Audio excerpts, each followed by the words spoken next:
Students नमस्कार। आप सभी का मेरे इस YouTube channel bright Ramanujan classes में स्वागत है। बच्चों, काफी समय से हम कोई वीडियो अपलोड नहीं कर पा रहे थे।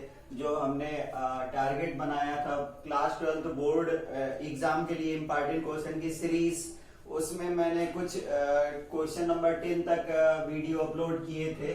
आज उस सीरीज का ये क्वेश्चन है, मोस्ट इम्पोर्टेंट क्वेश्चन है, वेक्टर से रिलेटेड है और वेक्टर में 3D से रिलेटेड ये क्वेश्चन है।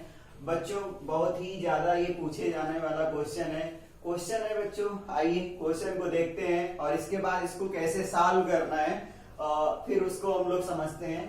तो बच्चों, क्वेश्चन है find the vector equation of the plane through the line of intersection of the planes x plus y plus z equal to 1 and 2x plus 3y plus 4z equal to 5 which is perpendicular to the plane x minus y plus z equal to 0.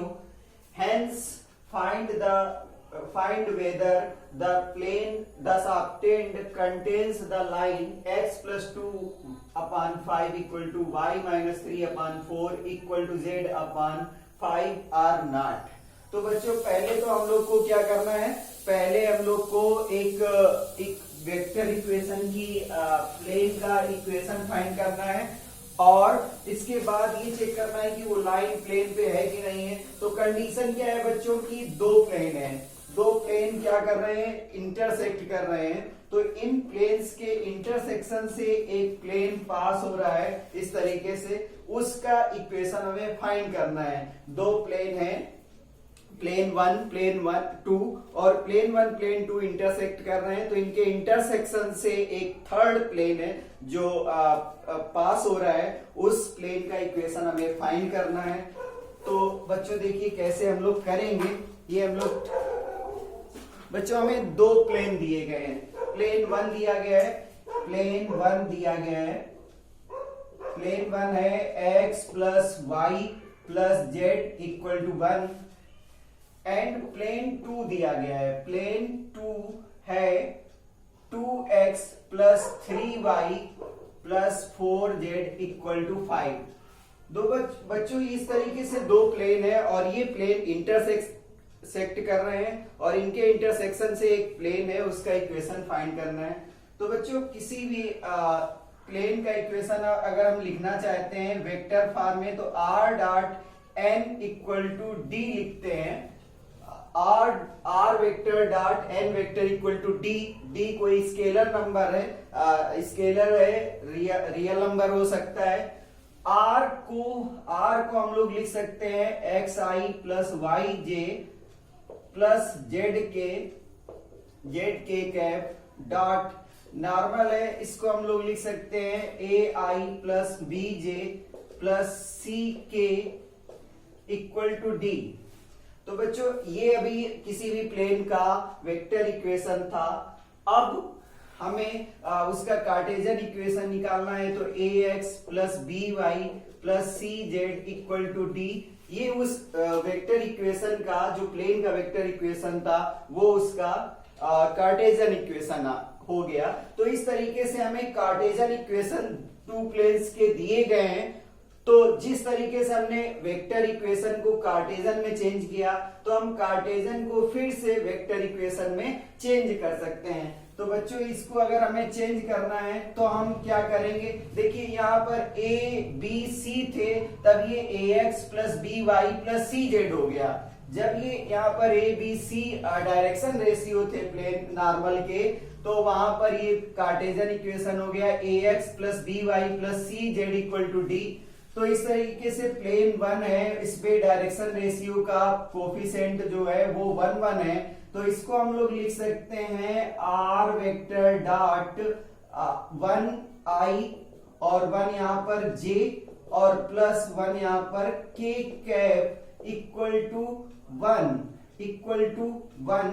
ये इसका पहला equation हो गया। और इसको हम लोग लिख सकते हैं r dot i plus j plus k minus 1 equal to 0, 1 equal to 0। ये फर्स्ट प्लेन का इक्वेशन हो गया। तो इसी तरीके से बच्चों हम सेकेंड प्लेन जो कार्टेशियन इक्वेशन में दिया गया है इसका हम वेक्टर इक्वेशन फाइंड कर सकते हैं। तो बच्चों इस तरीके से इसको हम लोग लिख सकते हैं 2i, इसमें जैसे r डॉट लिखा तो इसको भी लिख सकते हैं r dot 2i plus 3j plus 4k equal to 5। ये कार्टेशियन इक्वेशन को इस तरीके से हम वेक्टर इक्वेशन में चेंज कर सकते हैं। तो इसको हम लोग लिख सकते हैं r dot 2i plus 3j plus 4k minus 5 equal to 0। तो ये सेकेंड इक्वेशन हो गया। बच्चों अब करना क्या है कि इन दोनों प्लेन का इंटरसेक्शन से एक प्लेन है जो पास हो रहा है उसका इक्वेशन फाइंड करना है। तो हम लोग लिखेंगे लेट द इक्वेशन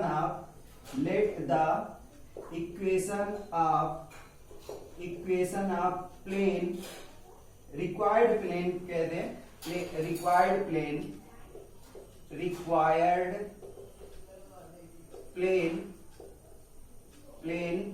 बी, जो प्लेन है रिक्वायर्ड है उसको हम क्या करेंगे लेट कर देंगे r dot i plus j plus k minus 1 plus lambda, और ब्रैकेट में ये पूरी सेकेंड जो प्लेन है r dot 2i plus 3j plus 4k minus 5 equal to 0।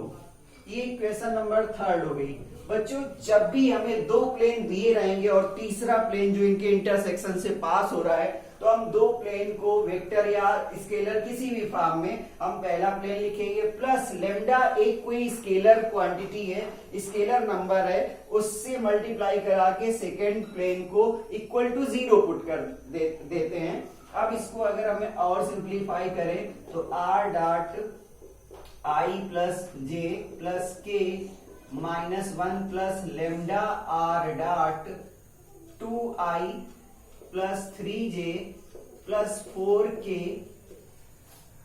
Minus 5 lambda equal to 0 हो जाएगा।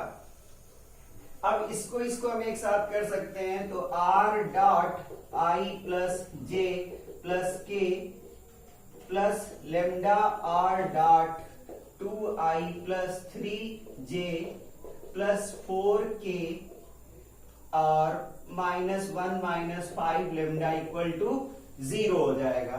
अब इन दोनों से हमें r कॉमन ले सकते हैं तो r डॉट, तो ये क्या हो जाएगा i plus j plus k plus 2 lambda i plus 3 lambda j plus 4 lambda k, इसको ऐसे लिख सकते हैं, और इक्वल टू 1 प्लस 5 लेमडा कर दिया। बच्चों अब इसको r वेक्टर को हम लोग लिख सकते हैं xi plus yj plus zk dot i की कोफिशिएंट को i के साथ कर दें तो 1 प्लस 2 लेमडा i हो जाएगा, प्लस j के साथ में 1 प्लस 3 लेमडा j हो जाएगा, plus 1 plus 4 lambda k equal to 1 plus 5 lambda.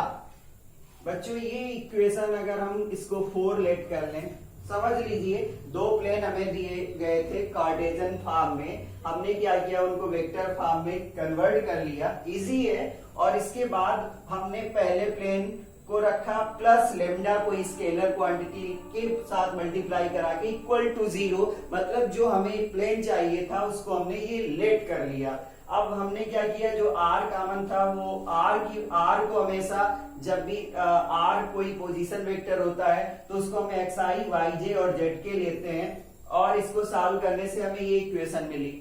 बच्चों अब ये कंडीशन है कि जब ये प्लेन हमें टू प्लेन्स के इंटरसेक्शन से प्लेन फाइंड करना है तो वो प्लेन क्या है कि एक और प्लेन है उस पे क्या है परपेंडिकुलर है, which is perpendicular to the plane x minus y plus z। बच्चों हमें पता है कि जब भी दो वेक्टर परपेंडिकुलर होते हैं मतलब कि उनका डॉट प्रोडक्ट जीरो होता है, दैट मीन्स उनके डायरेक्शन रेशियो का प्रोडक्ट या फिर डायरेक्शन कोसाइंस के प्रोडक्ट का सम, करस्पॉन्डिंग प्रोडक्ट्स का सम क्या होता है, जीरो होता है। तो इसका डायरेक्शन रेशियो है 1 -1 और 1, और इसका जो डायरेक्शन रेशियो है, इनके डायरेक्शन रेशियो का जो प्रोडक्ट का जो सम होगा वो इक्वल टू जीरो होगा। तो इस तरीके से सबसे पहले अगर हम यहाँ पर इसको वेक्टर में चेंज करना चाहें तो ये हो जाएगा एक्स आई, इसको हम लोग लिख सकते हैं R dot I minus J plus के लिख सकते हैं इक्वल टू जीरो। इस पे ये एक प्लेन है, इस पे ये क्या है, परपेंडिकुलर है, इस पे ये परपेंडिकुलर है, हम इसको आर ही रहने दें, कोई दिक्कत नहीं है, इसको हम आर ही रहने दें तो भी चलेगा। अब क्या कहा जा रहा है, ये प्लेन और ये प्लेन कैसे हैं, परपेंडिकुलर हैं। तो परपेंडिकुलर हैं इसका मतलब इनके डायरेक्शन रेशियो और इनके डायरेक्शन रेशियो का जो डॉट प्रोडक्ट होगा, डायरेक्शन रेशियो का जो प्रोडक्ट का सम होगा वो इक्वल टू जीरो होगा, क्योंकि ये दोनों परपेंडिकुलर हैं। कौन सा, अगर हम इसको 6 लेट कर लें तो 5 लेट कर लें तो 5 और 4 परपेंडिकुलर हैं, एक ये भी प्लेन है और एक ये भी प्लेन है, दोनों प्लेन परपेंडिकुलर हैं। इसका मतलब है कि इसके डायरेक्शन रेशियो का इसके डायरेक्शन रेशियो से प्रोडक्ट कराएं, उनको ऐड करें तो इक्वल टू जीरो होना चाहिए। तो यहाँ पर 1 और यहाँ पर 1 + 2 lambda, 1 + 2 lambda into 1 + 3 lambda into -1 into -1 plus 1 + 4 lambda into 1 equal to zero. क्यों, क्योंकि ये दो प्लेन, एक प्लेन ये और एक प्लेन ये परपेंडिकुलर थे, तो मतलब उनके डायरेक्शन रेशियो का प्रोडक्ट का सम इक्वल टू जीरो ही होगा। दो वेक्टर परपेंडिकुलर हैं तो इसको हम सॉल्व कर लेते हैं। 1 + 2 लेमडा मिला हमें, यहाँ पर मिला -1 - 3 लेमडा और यहाँ पर मिला +1 + 4 लेमडा इक्वल टू जीरो। हम लोग लेमडा की वैल्यू निकालना चाहते हैं और वो लेमडा की वैल्यू हम इसमें पुट कर देंगे तो हमें रिक्वायर्ड प्लेन मिल जाएगा। तो देखिए बच्चों 1 - 1 कैंसिल हो गया तो प्लस का 1 बचा, +1 और यहाँ पर ये बचा 4 to 6 lambda -3 lambda equal to zero. तो 1 + 3 लेमडा इक्वल टू जीरो, तो 3 lambda equal to -1, lambda equal to -1/3, lambda की रिक्वायर्ड वैल्यू हमें मिल गई, लेमडा इक्वल टू -1/3। अब इसको हम लोग क्या करेंगे, यहाँ पर पुट कर देंगे तो हमें रिक्वायर्ड आंसर मिल जाएगा। तो अब हम लोग क्या करें, इसको 4 नंबर में पुट कर दें। तो बच्चों आप समझ गए होंगे अब तक कि हमें दो प्लेन दिए गए थे, उन दो प्लेन के इंटरसेक्शन से एक प्लेन फाइंड करना था। तो हमने क्या कहा कि जो प्लेन रिक्वायर्ड प्लेन है उसको फाइंड करने के लिए जो दो प्लेन दिए गए हैं, हम फर्स्ट प्लेन लेंगे और प्लस सेकेंड प्लेन को स्केलर से मल्टीप्लाई करा के इक्वल टू जीरो पुट करेंगे तो वो रिक्वायर्ड प्लेन जो हमें चाहिए वो मिल जाएगा। उसके लिए कोई ना कोई एक कंडीशन दे दी जाएगी। जैसे इसमें बोला गया था कि ये और ये परपेंडिकुलर हैं, इसका मतलब परपेंडिकुलर है मतलब दोनों के डायरेक्शन रेशियोज का प्रोडक्ट का सम क्या होगा, जीरो होगा। उस कंडीशन को हम लोगों ने अप्लाई कर लिया। अब अप्लाई करने के बाद यहाँ पर हम लेमडा की वैल्यू पुट कर देंगे तो हमारा रिक्वायर्ड आंसर मिल जाएगा। तो चलिए बच्चों हम लोग रिक्वायर्ड आंसर के लिए लेमडा की वैल्यू पुट कर रहे हैं। अब लेमडा की वैल्यू हम लोग क्या करेंगे, यहाँ पर पुट कर देंगे इक्वेशन नंबर 4 में लेमडा की वैल्यू पुट कर देंगे तो r dot 1 + 2 into -1/3 I cap plus 1 + 3 into -1/3 J cap plus 1 plus 4 into minus 1/3 k cap equal to 1 plus 5 into minus 1/3 हमें ये मिला। हम इसको और सॉल्व कर लें तो r डॉट, इसको हम लोग लिख सकते हैं 3 प्लस 3 माइनस 2 अपॉन 3 आई कैप प्लस 3, यहाँ पर एलसीएम आया 3 माइनस 3 जे कैप प्लस 3 माइनस 4 अपॉन 3 के कैप इक्वल टू 3 एलसीएम आया 3 माइनस 5। तो बच्चों इसको और हम लोग सॉल्व कर लेते हैं। तो रिक्वायर्ड जो हमें प्लेन चाहिए था, इंटरसेक्शन से जो प्लेन पास हो रहा था, उसका जो इक्वेशन हो जाएगा r डॉट 1/3 आयोटा आई कैप और 0/3 जे cap minus 1/3 k cap equal to minus 2/3। तो इसमें 3 हम लोग एलसीएम ले सकते हैं। तो r dot I minus 0j minus के अपॉन 3 इक्वल टू माइनस 2/3, 3 से 3 कट गया तो r डॉट आई माइनस के इक्वल टू माइनस 2, ये आंसर हो गया, ये रिक्वायर्ड प्लेन मिल गया। तो बच्चों ये अभी यहां तक का आंसर हुआ जो हमें प्लेन का इक्वेशन चाहिए था। अब इसके बाद बोला गया है कि ये लाइन इस प्लेन पे लाई कर रही है या नहीं कर रही है, इसको भी चेक करना है। Line x plus 2/5 y minus 3/4 z/5 इस प्लेन पे लाई कर रही है या नहीं कर रही है, इसको चेक करना है।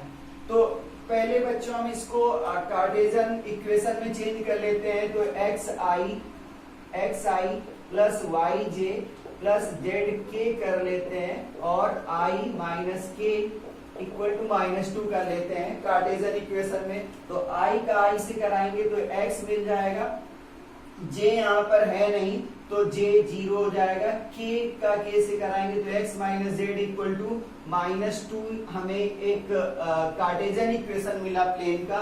अब हमें चेक करना है कि ये लाइन इस प्लेन पे लाई कर रही है या नहीं कर रही है। तो सबसे पहले हम क्या करेंगे, लाइन के पॉइंट्स, लाइन कहां से पास हो रही है, तो लाइन का इसको हम लोग लिख सकते हैं x minus 2/5 equal to y minus 3/4 equal to z minus 0/5। तो इसके जो पॉइंट मिले माइनस 2, 3, 0, अब ये पॉइंट इस पे सेटिस्फाई करेगा तो लाइन इस पे लाई करेगी। तो x की वैल्यू हम माइनस 2 पुट करें और z की वैल्यू 0 पुट करें क्योंकि y है नहीं और इक्वल टू माइनस 2। तो माइनस 2 इक्वल टू माइनस 2, तो ये क्या कर रहा है, सेटिस्फाई कर रहा है। तो इतना सेटिस्फाई करने से काम नहीं चलेगा, अभी ये भी चेक करना पड़ेगा क्योंकि अब हमने क्या एक प्लेन फाइंड कर लिया है। ये प्लेन है और इसी प्लेन पे लाइन लाई कर रही है। तो इसका मतलब है कि लाइन का डायरेक्शन रेशियो और प्लेन पे जो नॉर्मल है, अगर प्लेन ये लाइन है वो प्लेन पे लाई कर रही है तो क्या होगा, जो लाइन के डायरेक्शन रेशियो 5, 4 और 5 है और जो प्लेन का नॉर्मल का डायरेक्शन रेशियो है, नॉर्मल का डायरेक्शन रेशियो 1 और -1 है, इनके प्रोडक्ट का सम इक्वल टू 0 आया क्योंकि ये प्लेन है, इस पे प्लेन है पे लाइन लाई कर रही है और ये जो r डॉट n लिखते हैं, n क्या होता है, प्लेन पे नॉर्मल होता है। तो लाइन इस तरीके से हो गई और इस पे नॉर्मल हो गया क्योंकि प्लेन पे लाइन है और ये n वेक्टर है। तो लाइन के डायरेक्शन रेशियो का और नॉर्मल के डायरेक्शन रेशियोज का जो प्रोडक्ट का सम है वो इक्वल टू 0 आया। तो फिर ये लाइन उस पे क्या करेगी, लाई करेगी। तो हम लोगों ने ये चेक कर लिया कि उसका पॉइंट तो लाई कर रहा है।